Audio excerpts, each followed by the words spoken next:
have this. Yay. Well, good morning, everyone. I'm very pleased to introduce to you Gail Gould, who has also known as the CPR lady. That's what CPR and safety ladies. CPR and safety lady. I think our paths crossed a couple of years ago when I attempted to set up a CPR class and we had to cancel it because of COVID. But I reached out to her again when I needed to renew my CPR this past December. And I couldn't find anybody anywhere except for Gail. I did teach a CPR class here at the church about 4 years ago. Yeah, it was the one in between. We were trying to play catch up because everybody was expired and it didn't work. But anyway, I'm happy that she's here.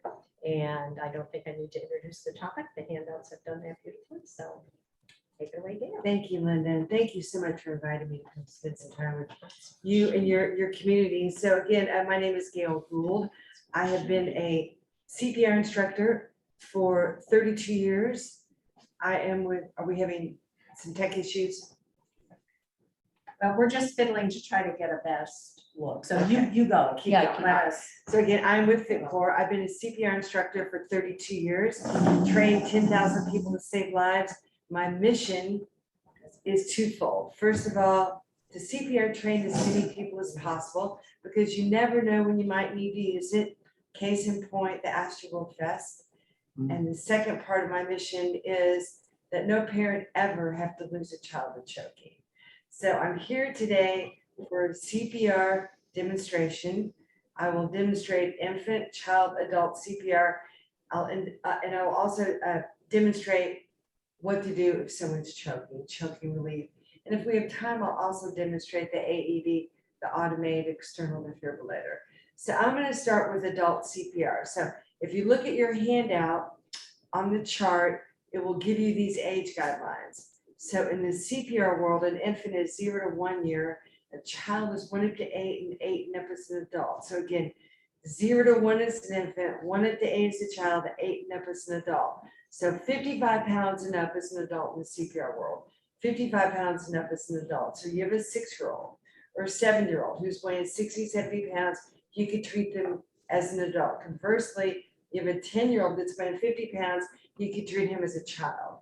If you still can't figure out the age, the weight, they look like they're going through puberty, treat them as an adult. So I'm going to start with adult CPR here. Now, CPR must be done on a hard, flat surface. Cannot be done on a sofa, cannot be done on the bed, cannot be done on a car seat, cannot be done in a crib. It must be a hard, flat surface. And I know that I have this mannequin up here on the table, but for anyone over 20, 25 pounds, they're going to have to be on the floor. Table will not work. All right, so I'm going to start with adult CPR. So we'll say this is a 40-year-old male. And I see him laying here. I have absolutely no idea what's wrong with him. I don't know whether he's meditating, relaxing, sleeping, playing a practical joke, just laying around, or if he's unconscious. So the first thing I'm going to do, we call this shake and shout.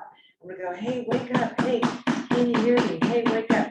What am I trying to determine here? I'm trying to determine, is he conscious? Is he unconscious? Responsive, unresponsive? Unless this person can wake up, look at you, speak to you, you need to send someone to call 911, get the AED. So I'm going to say, you go call 911, get the AED, the automated external defibrillator. So if she's doing that, the way you're going to determine if someone needs CPR, all you're going to do is scan their body for any sort of breathing. That's it. We no longer want you to check the pulse. The pulse check was eliminated over 20 years ago. So even though you'll still see it on TV in the movies, we no longer want you to check the pulse.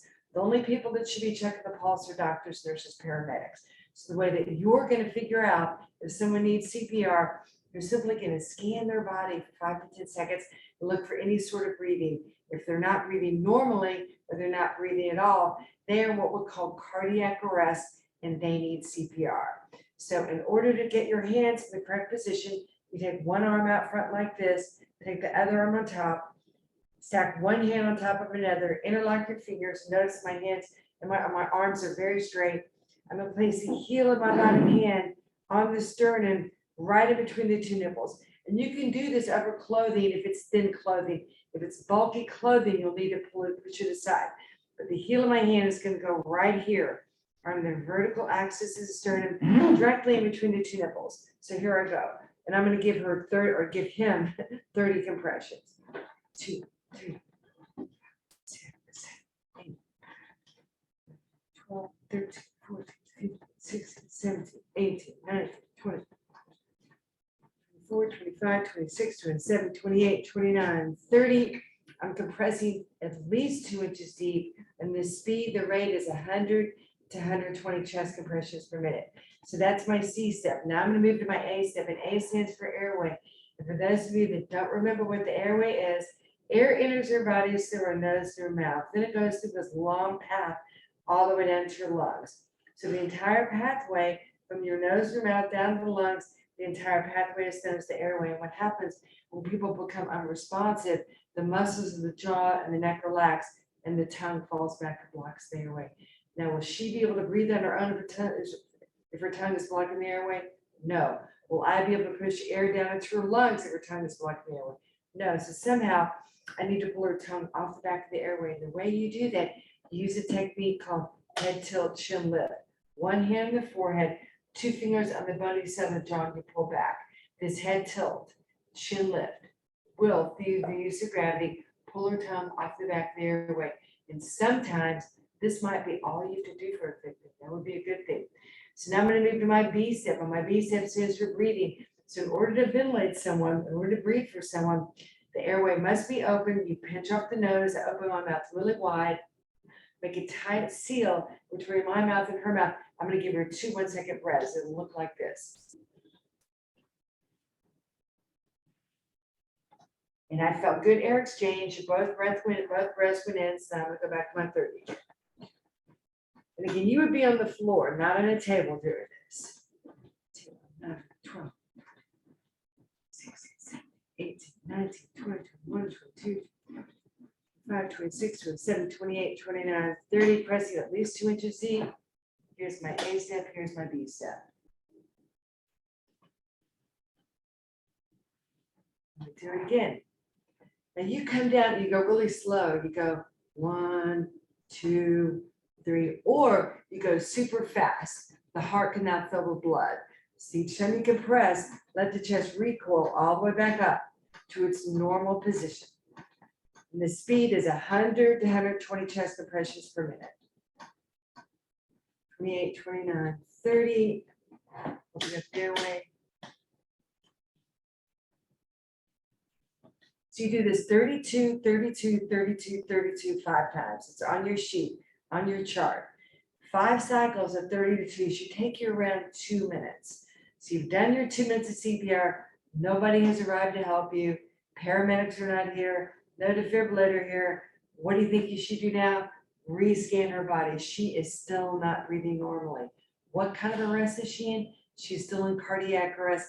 Anyone who's unconscious, not breathing, and in cardiac arrest needs CPR. Here I go again. 6, all the way up to 30, right? 28, 29, 30. Come down here, open up the airway.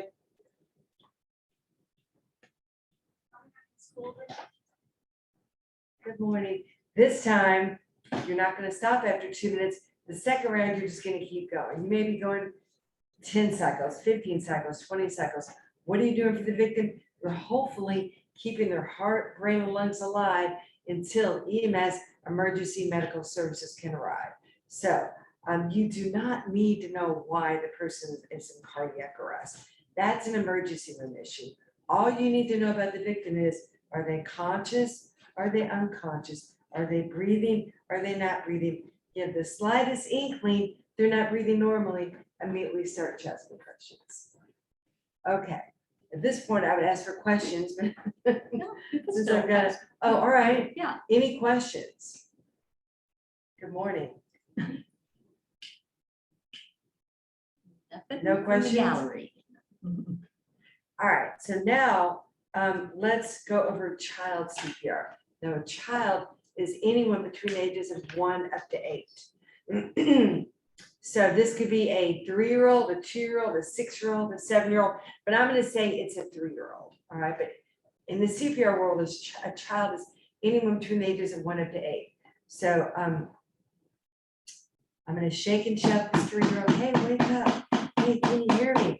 hey, and she is not responding at all. So I'm gonna say to you, go call 911, get the AED, the automated external defibrillator, if there is one. And now again, I'm gonna scan her body for any sort of breathing, and she is not breathing normally. She's only gasping, gurgling. That is not normal breathing. So she is in cardiac arrest and she needs CPR. So in a child, I'm gonna use one hand. That's it, one hand. And again, I'm gonna place the heel of my bottom hand on her sternum, directly in between her two nipples, right there. And I'm gonna give her 30 chest compressions. 7, 8, 15, 16, 17, 18, 19, 20, 21, 22, 25, 26, 27, 28, 29, 30. So on a child, I'm going to compress 1.5 to 2 inches, not quite as hard as I did for the adult. And I'm going to go a little faster because her heart rate, the younger you are, the faster your heart rate. So that was my C step. Now I'm going to move to my A step, and I'm going to give her, like everybody else, like the adult, 2 breaths, pinch up the nose, open my mouth really wide, make a tight seal. I'm going to do it again. Of course, you would be on the floor. 6, 7, 8, 9, 10, 15, 14, compressing 1.5 to 2 inches deep. 28, 29, 30. That's my C step. Here's my A. Here's my B. And you're going to do this 5 times. 32, 32, 32, 5 times. I'm going to kind of speed it up here. 28, 29, 30. Of course, I know that wasn't 30 chest compressions. Open up the airway. So just like with the adult, you do this 5 times. 32, 32, 32, 32. Come back, recheck, no breathing, continue on. Now let's say, since this is a 3-year-old, she's less likely to have the cardiac arrhythmia that needs to be defibrillated. 90% of adults, meaning teenagers and older, 90% of them are going to have the cardiac arrhythmias that need to be defibrillated, but not as much with children. So all of a sudden, I notice this 3-year-old is breathing normally. Her chest is going up and down. I feel air, I hear air. If she's breathing, does she need CPR? No, only people who are not breathing need CPR. So she's breathing normally, which is a really good thing, but she's still not waking up. She's still remaining unresponsive. So in this case, since she's breathing normally, but she remains unresponsive, I'm going to roll her on her side. It's called the recovery position. Why do I do this? Because if I leave her laying down on her back, there's a chance her tongue could fall back and block the airway, and she might stop breathing again. But more importantly, you don't want people laying their back while they're unresponsive or breathing, because if they start to vomit or regurgitate, you do not want people laying their back when that happens. They can choke on it, aspirate it down through the lungs. That's how the famous guitarist Jimi Hendrix died. So anytime you have a victim who is unresponsive, you are confident they have normal signs of breathing, but they're unresponsive, roll them on their side. So that could be fainting.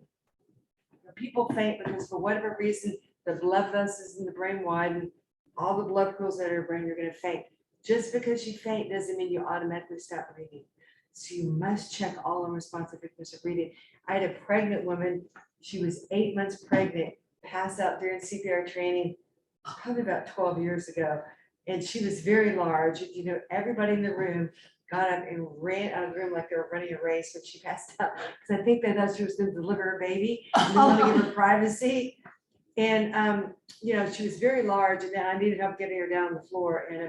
But I'll never forget that. I've actually had 4 people pass out during CPR training during my 32 years of teaching CPR. But that was the most notable. Randomly. I'm sorry. From like stress of the like. Well, one of the guys did tell me, he said he was so annoyed. He was with his team and he worked at one of the large oil and gas companies downtown. He's like, well, you caused me to pass out because what you were talking about really distressed me. That's what, yeah, I'm like. So I was like, oh, he just kind of had a vagal response, pass out. He refused EMS, I told him, you probably shouldn't drive home. All right, so that was child CPR. Again, like we talked about with the adult, you don't need to diagnose why the person is unconscious and not breathing. That's an emergency room issue. All you need to know about a victim is, are they conscious? Are they unconscious? Are they breathing? Are they not breathing? Give the slightest inkling they're not breathing normally, immediately start chest compressions. And the reason you want to start quickly is the brain does not have very long to go before it starts to die. 4 minutes. If your brain goes more than 4 minutes without a continuous supply of blood and oxygen, there's a pretty good chance, not definitively, pretty good chance the brain tissue will start to die. Somebody's been laying there 10 minutes, no breathing, no blood flow, brain death is certain. So you've got 4 minutes to get to this unresponsive victim, determine whether they're breathing or not, begin to redirect, because you do not want them to go without blood and oxygen to the brain for more than 4 minutes, because they do, they'll probably suffer from the brain damage. And of course, the younger you are, the less time you have. Any questions? No. All right, let me move on to the baby. Anybody have a baby at home? Not anymore. No babies? All right, let me know. Can you see the baby? Grandbabies. Well, Grandbaby. they're Bigger bigger than than that, that. they're They're bigger though. This one is 9. Oh, golly. All right, so can you see the baby okay in the video? Yeah, the baby's great. Now, the deal with the baby is if you can put the baby on your arm from head to toe like this, treat him as an infant. If you can't treat them as a child, for instance, you have an 8-month-old who's weighing 30 pounds, you will not be able to fit him. That is a giant 8-month-old. You would not be able to fit him on your arm. You'd have to treat him as a child. Or conversely, maybe you have a 15-month-old who's small enough to fit in your arm. You could treat her as an infant. So size does play an important role here. So again, a baby is someone who can actually do this on a table. Anyone over, 20, 25 pounds is going to be on the floor. All right, so main cause of unintentional death of infants under the age of 1 is obstructed airway, meaning they choked on something. The main reason that children and adolescents go into cardiac arrest is going to be trauma or injuries. Any major blow to the head of the chest can potentially cause someone to stop breathing circulation. Number 1 cause of injuries here in the United States, motor vehicle accidents. So for adults, 30 and up, main reason they go into cardiac arrest could be heart attack. All right, so back to the baby. Again, it must be on a hard, flat surface. I see this baby laying here. I have absolutely no idea what's wrong with her. So I'm gonna tap her foot. I'm gonna go, hey, baby, wake up. Baby, wake up, baby. Baby, wake up. The baby's not responding. You go call 911 and get the AED, because you do put AEDs, automated external defibrillators, on infants, children, adults, and pregnant women as well. Baby's not responding. Now I'm gonna check her breathing for 5 to 10 seconds. And all I'm gonna do to check her breathing is just scan her chest, and she's not breathing normally. So she's in cardiac arrest. So for baby, I'm gonna use 2 fingers. I'm gonna put my 2 fingers on the vertical axis of their sternum, right beneath her nipple line. Kind of draw an imaginary horizontal line across her nipples, and you place it right beneath her nipples. And again, I'm gonna give her 30 chest compressions like everybody else. 5, 6, 7, 8, 9, 10, 13, 14, 15, 16, 17, 18, 19, 20, 25, 26, 27, 28, 29, 30. And I'm compressing about 1 to 1.5 inches deep. Now I'm gonna come down here, I'm gonna open up her airway. When you open up a baby's airway, you only wanna open it up enough to where their nose is at 12 o'clock.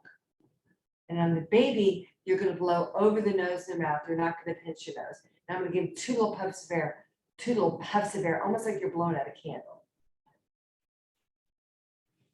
Do my 30 again. What are the puffs intended to do? Like Hang clear on something? hang on 1 second. 28, 29, 30. So you do this 32, 32, 32, 32, 5 times like you did with everybody else. This should take you around 2 minutes. Come back, recheck her breathing, no breathing, continue on. If she is breathing, but she's unresponsive, roll on her side. She wakes up, sit her up. Question. Oh, about the puffs, is it meant to like clear things out, clear an obstruction out? What's the purpose? Possibly, yeah. Okay. The baby, well, What's the you know, purpose of it, I guess? it depends. If the baby is unresponsive as a result of an obstructed airway, meaning she choked on something, that's the goal. The puffs is try and push it out of the airway. Uh-huh. But if they're unresponsive for other reasons, the goal is to get air into their lungs. Okay. But yeah, people get really confused. They're like, you give someone CPR if they're choking, absolutely. If someone has lost consciousness, as a result of an obstructed airway, meaning they're choking, you do give them CPR, and you're absolutely right. The air, you're trying to push it out of the airway. You'd rather have it down here or up in her mouth than stuck in her airway where she can't breathe. And, so, any questions about baby CPR? Can you do like hurt them by overly zealous, like if you're, you know what I mean, like. How do you, That's a really good question. And typically, we know that people don't push hard enough. okay, like They err don't on the side of, You want to Too much push versus harder than you truthfully think you should. right, Because one of the main reasons people stop giving CPR, they're like, oh no, I'm hurting the victim, and they stop. So oh, we tell people, do not worry about hurting the victim. People typically do not push hard enough. okay, So it's actually the opposite. But that is honestly one of the main reasons that people stop giving CPR. They'll hear something crack or pop, and they're like, oh no, I'm hurting the victim, they stop. So we like to give people a heads up. You may hear some cracking, gurgling, some strange noises. Don't let that deter you. Do not let that deter you. And absolutely do not worry about hurting the victim. I mean, if you're doing it correctly, you might actually crack a rib or crack the sternum. It's not a big deal. I've cracked 4 ribs and my sternum, and it all heals. It's just not a big deal. So people are, we tell people, do not worry about hurting the victim. Any other questions? No? All right, I'm going to move on to choking. It's one of my favorite subjects to talk about. One of my favorite subjects. So, when you consider, 500,000 people a year die from heart disease. 170,000 people a year die from stroke. 100,000 people a year die from injuries. 4,000 people a year die from choking. So death from choking is not that common. Conscious choking, extremely common. I've administered choking relief 3 times in my life. I would say every second CPR class I teach, 1 or 2 people have done it. It is very, very, very, very, very, very common. And I actually had someone say to me about a year ago, she said, well, not that many children die from choking. I'm like, well, if it's your child, it's a lot. So out of that 4,000 who died from choking, 3,000 of the 4,000 who died are children. And we're talking about a preventable emergency here. Almost completely preventable emergency. And so this last statistic always, every time I say it, I'm just so startled by it. 1 child dies every 5 days here in the United States from choking on food. Just, again, preventable emergency. If people educate themselves about what foods are appropriate to feed their young children. All right, so let's talk about choking for adults, then we'll talk about it for babies. So what you do for children and adults is the same. Okay, but actually before we talk about that, let's talk about the most common choking foods for children. Do y'all know the 2 most commonly choked on foods by children? There's 2 foods children most commonly choke on. Hot dogs, whole hot dogs, and whole grapes. You must be a mom. Exactly right. Exactly like, oh right. my God, they're perfectly throat shaped. What did you say? It's like, oh, throat shaped. Yeah, right. Same shape Perfect. as the airway. Exactly right. So you got to get the hot dogs lengthwise and into quarters, and cut the grapes lengthwise and possibly into quarters. I'd like to say age 5, at least until age 4. You have to do that. At least until age 4. My son didn't have a whole hot dog until he was 12 because I knew someone who choked on a hot dog in high school and died at a picnic. So finally, when he was 12, do you think you'd give me 2 whole hot dogs? So other foods that kids choke on, or kids often, peanuts, popcorn, hard candy, large chunks of meat, large chunks of vegetables, large chunks of fruit, even small kernels of corn can obstruct the airway of a young infant or child. So, and the most common choking hazard are coins, pennies, nickels, and dimes. I'll bet you I've met over 1,000 people over my 32 years of teaching CPR that told me either their kids choked on coins, they choked on coins, their neighbor their neighbor's kid choked on points. It's very, very Who's common. eating all this money? Well, think about it. I mean, who doesn't have a penny underneath their sofa, right? That they didn't know about. But I don't just take it out, put it in my mouth, so No, that's why I'm no. confused. I mean, a little kid does, but, Don't, but- yeah. I'm talking about I bet you children. did. Oh, Infants oh. and toddlers, not adults. Oh, okay, I thought you were like, oh, I was like, No. I can understand the kids. No, infant or toddler. Oh, I know, even 6-year-olds. yeah. You would think they'd be old enough to know better at 6 not to do it, but they're not. They still. My son was 6. I walked into his room and he said, "You know that screw I was playing with as part of my car?" I said, "Yeah." He goes, "It jumped in my mouth and I swallowed it." So we took him for an X-ray because if it goes to the lungs, it can cause pneumonia, destroy the cilia of the lungs. Unfortunately, went to his esophagus down in his stomach, but he was so thrilled with the X-ray machine.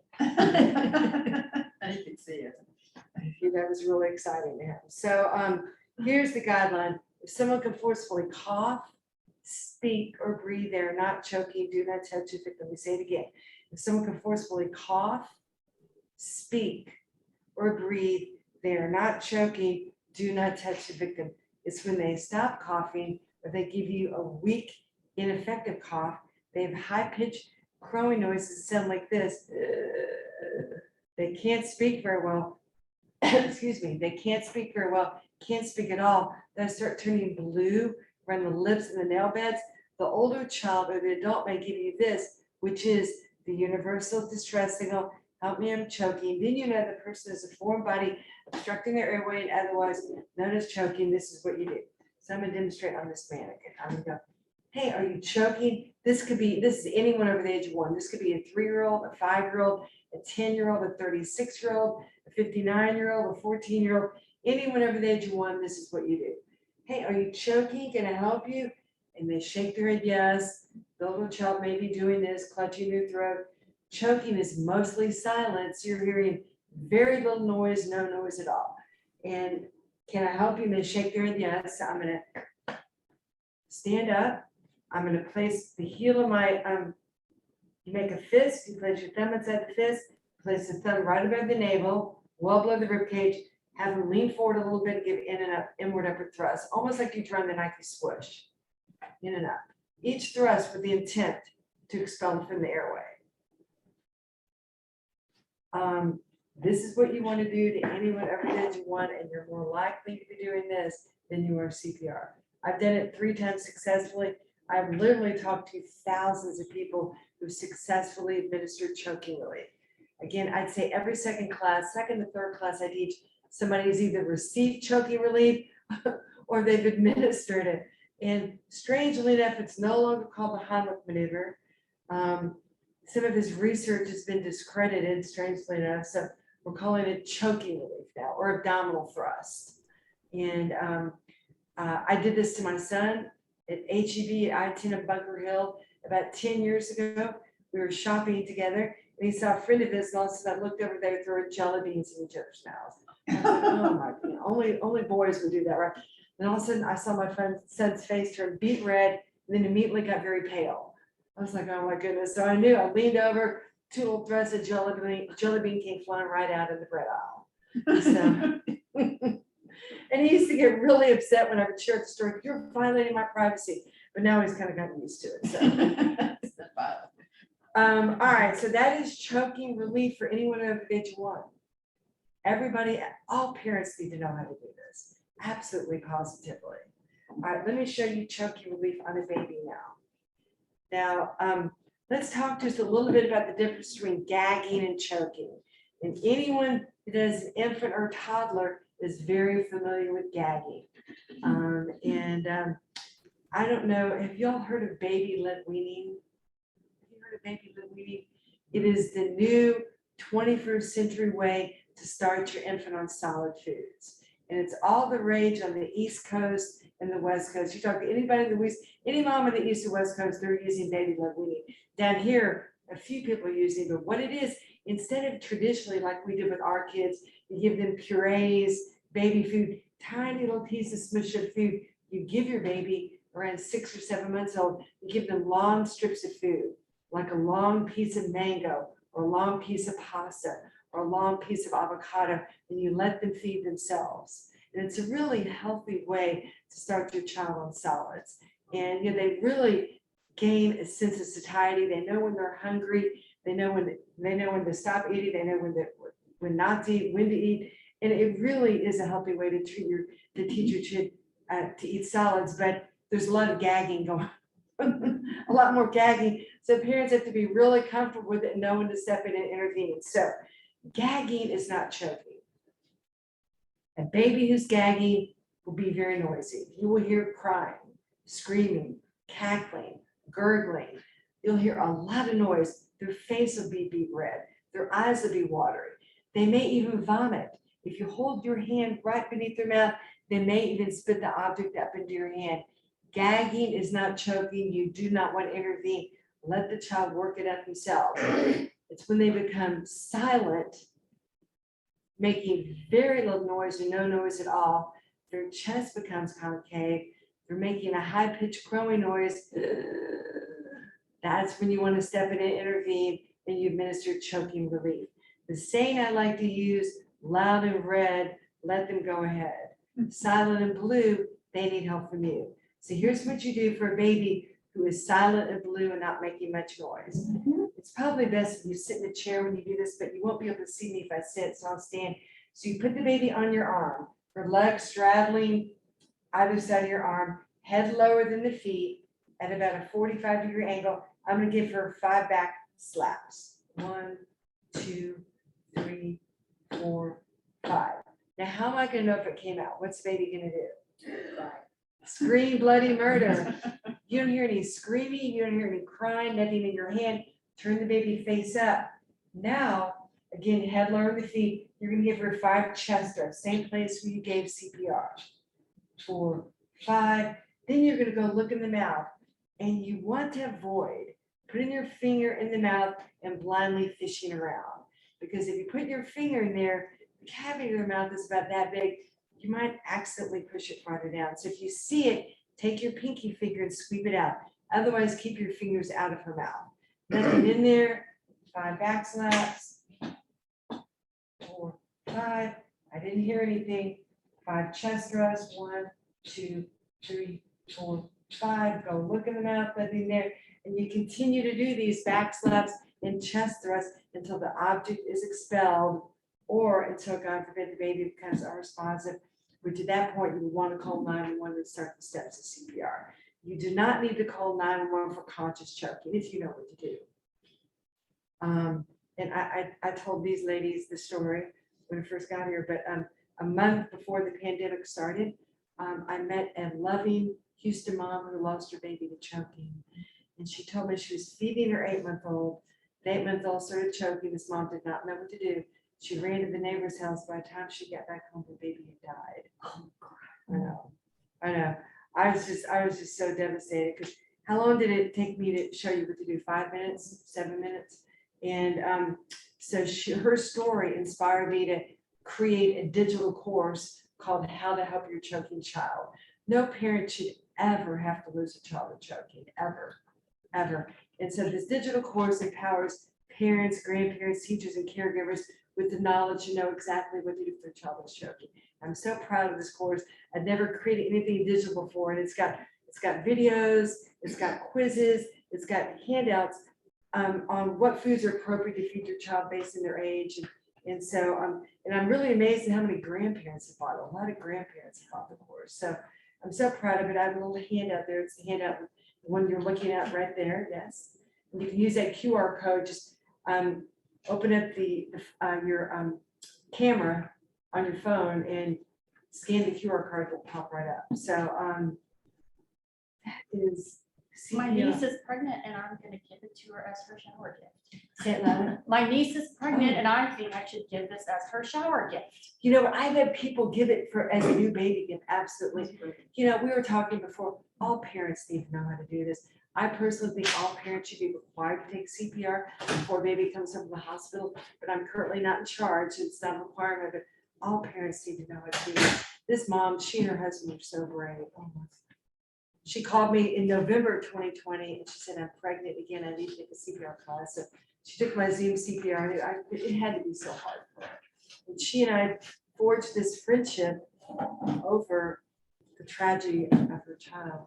And I was telling the lady, you know, I'm old enough to be your mother. We're from totally different cultures, but we forged this relationship and friendship. And the Houston Chronicle actually did a story on it about 2.5 months ago. It was Sunday morning, big, beautiful pictures. I know I got some really nice pictures from it. And, but she she and her husband, obviously their faith got them through. And she and I did an Instagram live together, where she she counted the whole story. What happened, blah, blah, blah. I mean, everybody was crying. Everybody was just so emotional, but she has a new baby and just they're a really amazing family. Any questions? The final thing I'd like to demonstrate is the AED. Linda, I know the church has an AED, right? Mhm. And do y'all check it once a month? Actually, we have a company that does it for Okay, us. that's good, yeah. You would be shocked how often I get places and I ask, look at their AED, the pads are expired, the battery's dead. I won't say where, but I was at a hotel over here in the medical center. I said, can I take a look at your AED? They couldn't find it. Well, does anyone here know where it is? Does anyone know Is where this it gonna be is? embarrassing? By the If I, teacher, isn't it? yeah, that little foyer area by the food pickup line. Yeah, by the elevator, yeah. They're very, very A easy. plus. They're very easy to use. No, I knew because I took the class. That's been involved, but yeah. I would, no, I get feel comfortable using it, but I know where it is. I'll bring it to Right. somebody. huh? Right, I'll go get it. I'm fast. I'm fast. All right, so this is a training device. This is not a real AED, it's a training device. But you can buy the companion, the real deal, to this one at Costco. And I believe last time I looked, it was $1,200. And you have to buy it online. I don't believe they carry it in the store, they carry it online. And do I think people should have AEDs in their homes? Not necessarily. Do I think AEDs should be where there's large gatherings of people? Absolutely. That, you know, and luckily here in Texas, they're required in schools. Not all states required in the schools, but in Texas, luckily they're required in schools and they used them. There was a successful save at Stratford High School about 18 months ago. And people think the cardiac arrest just happens to old, out of shape people. It does. It happens to young people as well. In fact, 1 in 300 student athletes has an undetected heart problem. And the best example of this was last summer, the very beginning of July, there was an internationally televised soccer game with the Danish soccer star Christian Eriksen going into cardiac arrest the first 10 minutes of the game. And his teammate gave him CPR. They shocked him. They saved his life. People are like, how does that happen? You can't get much more fit than a 26-year-old soccer star. Well, he had a cardiac arrhythmia that he had no idea that he had. And thank goodness he was at the game. Had he been at home, he probably would have survived. But so American Academy of Pediatrics came out a week after that game. And they came out with a new position statement. They used to tell people, parents, if your child is an athlete, let's get an EKG of your child and make certain there's no any heart issues. Now they're saying any middle school child, any high school child needs to get an EKG. So they want everybody to get it. If they see an issue with the EKG, then they'll do a heart scan. I mean, I knew enough to know about this being an exercise physiologist. So I dragged my son's little bum down to Texas Heart Institute 5 years ago. They were doing a study and he got to participate in it. They did an EKG and a heart scan. And thank goodness he came out. But just it's more common than people realize, much more. So it's not just old out of shape people this happens to. All right, so let me go ahead and demonstrate this quickly here. Somebody. Okay, here it is. Oh my goodness. On my scissors. Okay. Oh, my scissors are out. Everything's going away. Anybody have Oh, you're there. Oh, good. You're there. These are not your average scissors. These are medical grade scissors. These scissors will cut a penny. So a regular pair of scissors will not cut the wire in a bra, which is what you're trying to cut in clothing. So that's in the kit. Yes, it's supposed to be. Yeah, we have. It's in that yellow pouch that's hanging Yeah. with the AED. All right. Gloves. So we'll just say this is a 30-year-old female. I see her later. Hey, are you okay? Wake up. Can you hear me? Hey, wake up. Can you hear me? She's not responding. So I'm gonna say, you go call 911, get the AD. So I'm giving her CPR. The AD arrives. Once the AD arrives, the first thing you want to do is turn it on. Put it right next to her ear. Apply pads to patient's bare chest. Plug in pads connector next to flashing light. So the chest must be bare for the AD. So I'm gonna cut her shirt. I'm gonna cut her bra. If it's a Apply man, pads. Plug in connector. if it's a man and his chest is gorilla hairy, I'll need to shave it. But just go ahead and throw all the clothes over to the side. And now it's telling me what to do. Apply pads to patient's bare chest. Apply pads. Plug in connector. So you can see these pads, these electrodes, it has a red arrow. So it's showing me exactly where to place it. And it's probably gonna fall off because these are not very sticky right now. See the red arrow? It's showing me exactly Apply where to pads. place it. Insert connector firmly.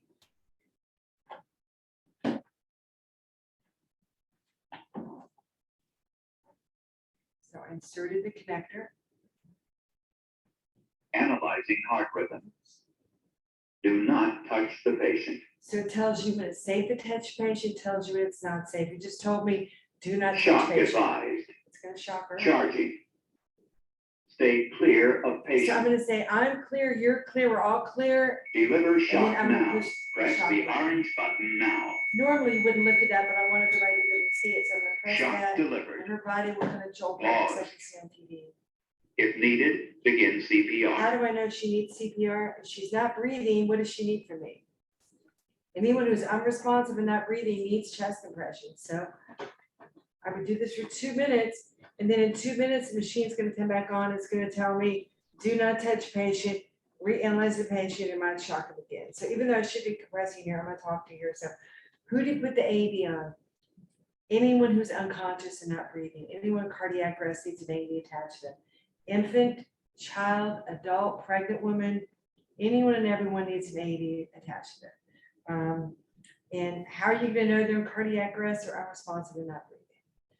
Once it arrives, cut the shirt, cut the bra, throw everything over to the side. If it's a man and his chest is gorilla hairy, you'll need to shave place. You don't need to shave his whole chest. Just shave the place where you're gonna place the pads. And let's say you can't, they should all have razors, but let's say if there's not a razor, if you have 2 set of pads, you can use 1 set of pads like a wax and then put a fresh set of pads on. If they're wet, you need to dry them off. If they have an implantable defibrillator, very, very common. Don't place the electrode right on top of the implantable device, place it into the side. Usually the implantable devices are up here in the upper chest region. It'll be like, you see like a lump in the chest, you see scars, so don't place this directly on top of it. And finally, they have a patch on like a nicotine patch or blood pressure patch. It's right smack we need to place the electrode, pull the patch off. The patch is on their arm or their back, you don't need to worry about it. It's right smack we need to place the electrodes, absolutely pull it off. So if you're like doing I mean, not alone, so we're here. One person's doing this, getting everything set up. Is the other person need to be doing chest compression Yes. while you're shaving Yes. and cutting and all that? Exactly, you're exactly right. Analyzing heart Exactly, rhythm. right. Because remember, the brain is ticking. Right. Brain is ticking, and you don't want it to go without blood flow for very long. You want that perfusion to keep going. So you're exactly right. When one person's getting everything set up, the other person's compressing. And then once the machine says, do not touch patient, then you step back. But every second counts. Every second counts. You know, all the large corporations in Houston have AEDs on every floor. Chevron has them on every floor. Bechtel has them on every floor.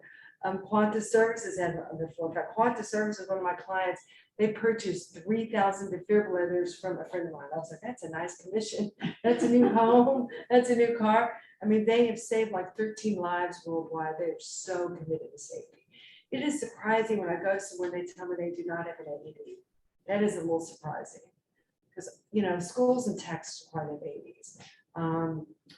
You know, that's the other thing I wanted to talk about was if your kids are playing sports, make certain there's an AED at the place where they're playing sports if they're not at school. There's a whole nonprofit made up of parents called Parent Heart Watch. It's made up of parents whose children died from sudden cardiac arrest where there was no defibrillator, or they did not know their children had these cardiac arrhythmias. And there's a wonderful organization, and I keep close tabs on, just in the past month, three kids have had sudden cardiac arrest at school or where they were playing sports. 2 of them died, 1 of them survived. People just think this happens to old out of shape people. It doesn't. It happens to kids too. It definitely happens to kids. And now back to, you do put these in children. Now, does your AD have pediatric pads? We have both. You do have okay, that's great. And you'll know they're for kids because usually they're pink and blue, they're little bunny rabbits. But let's say it is a child and you cannot find the pediatric pads. You could put an adult pad, 1 in front like this and 1 in back. So these are adult pads on a child. 1 in front, 1 in back. Okay, but the pediatric pads, the adapter lets the AD know to send out less juice. But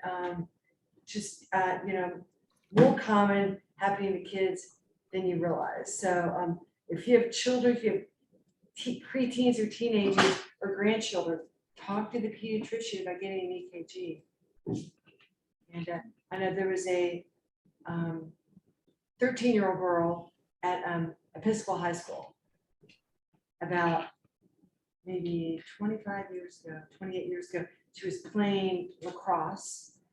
She had a sudden cardiac arrest on the field. And, Episcopal is like that intersection at 59 and 610, 5 o'clock in the afternoon. It took EMS 30 minutes to get there. By the time they got there, she was gone. So the mom was married to a physician. And they did this autopsy and found out she had this cardiac arrhythmia no one knew about.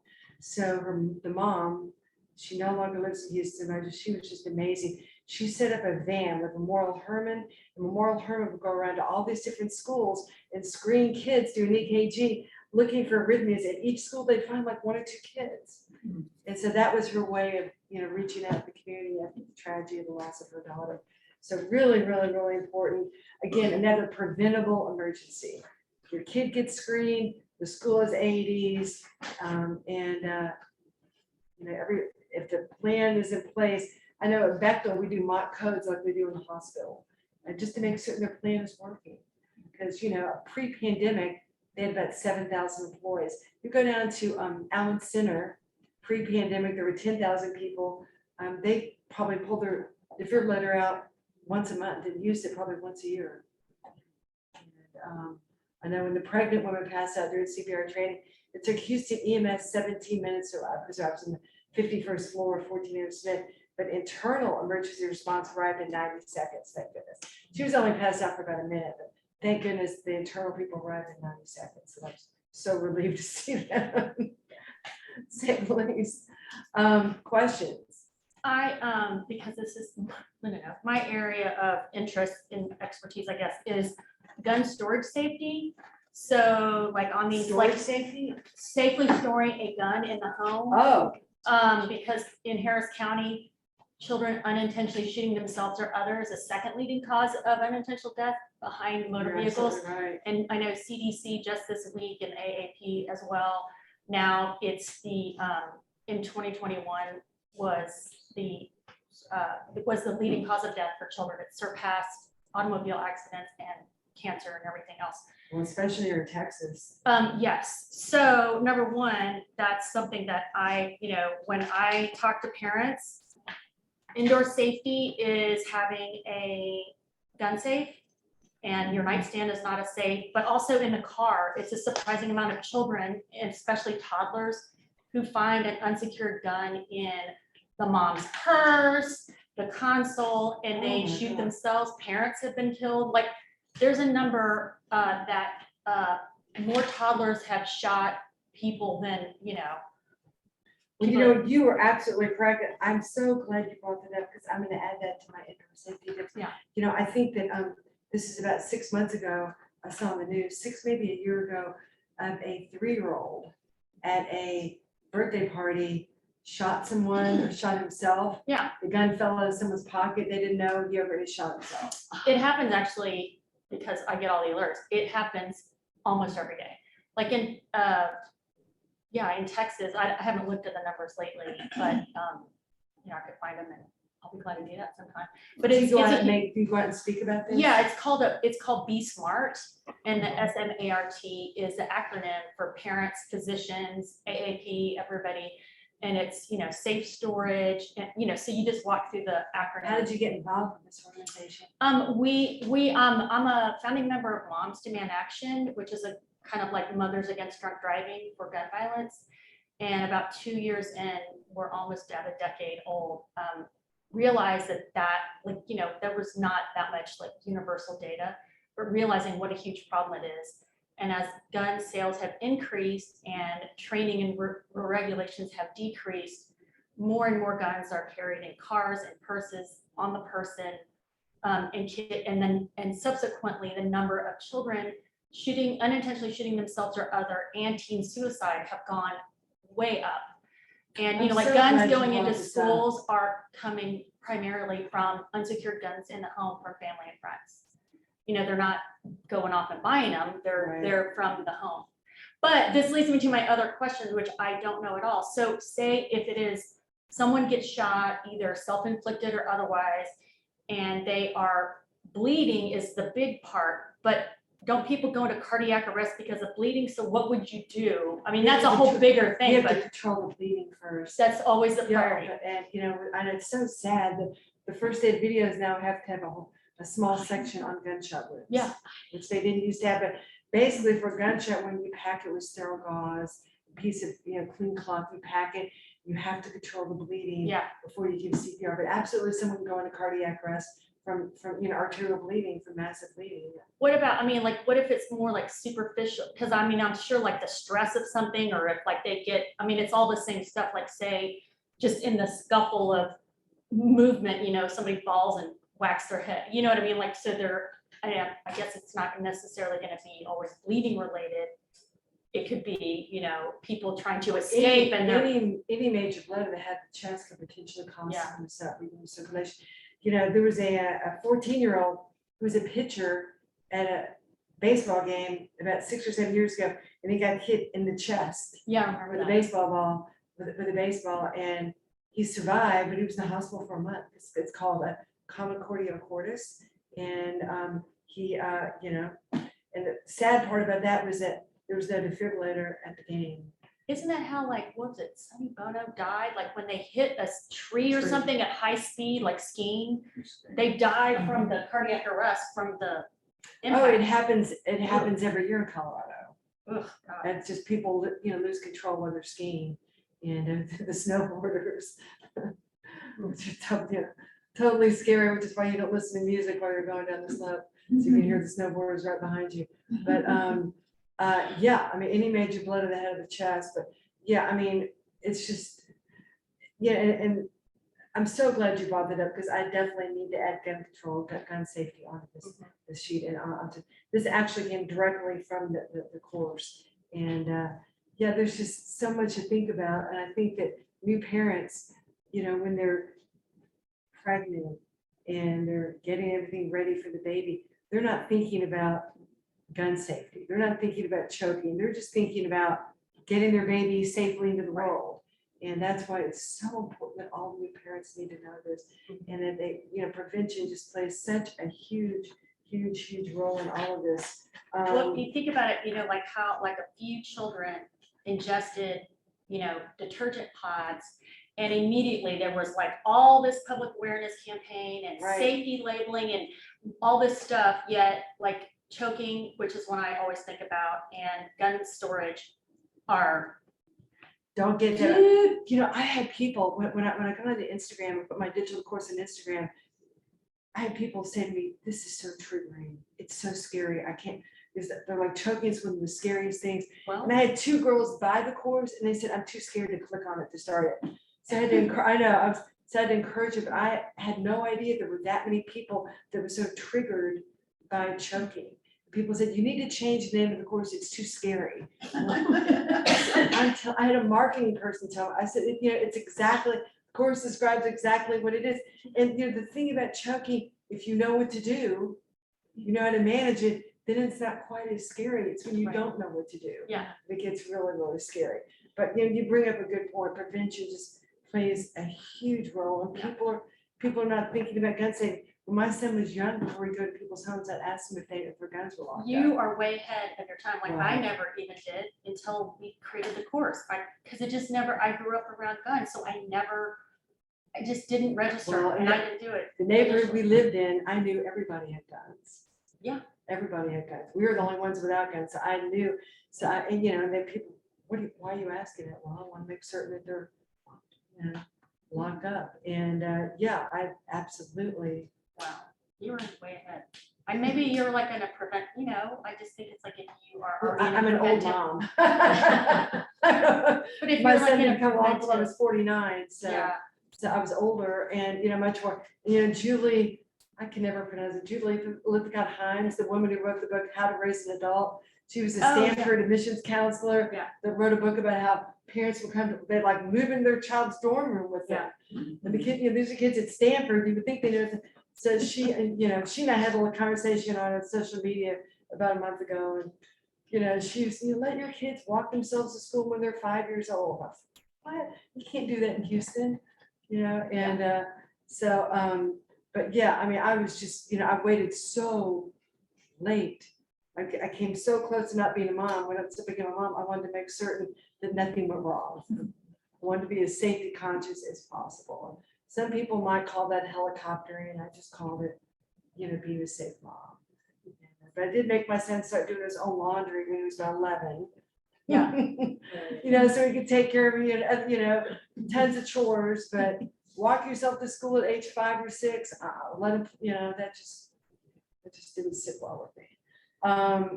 Let me see if there's anything else, but you brought up such a good point. You know, the other thing that happens so often here in Houston is drowning. And I tell people all the time, if you have a swimming pool, you need 2 fences around your yard. One around the yard, one around the pool. People balk that, oh, it'll make my yard ugly. Well, there's kids, you know, toddlers who drowned in Houston because there was no fence around the pool. And it's the second leading cause of unintentional death for children. I'm sure motor vehicle accidents is #1 for children, but for babies it was tragic. We probably have time for maybe one more quick, but we need to get ready for church. Okay. Because Quick question, you said? if If there's one more yeah, quick because question. we've already lost a few folks Because from. people are starting to split Yeah, off. because yeah. it's time for Anything, church. anyone? But, Golly, thank you so much, Gail. but Thank thank you you so Thank you. much. This was so And much fun for me. and Gail is coming back on Saturday, May 14th and Saturday, June 4th in the morning up in the council room for a CPR class. So if you Yeah, that's- want that, let me know. We've still got, I think, 3 slots for the 14th and 5 or 6 slots for So, the yeah. 4th. So Thank you so let much me for know. joining me Yeah, today. Thank you. Thank you, Linda. This Anxious was for you to come back. I am too. This was so much fun for me. Yeah. This is what I love to do. Thank you Thank again. you. Thanks, everybody. Thanks, everybody. Do you Have a said you good have there's a Sunday. course on gun safety, Mhm. a digital course? No, well, it might be now, as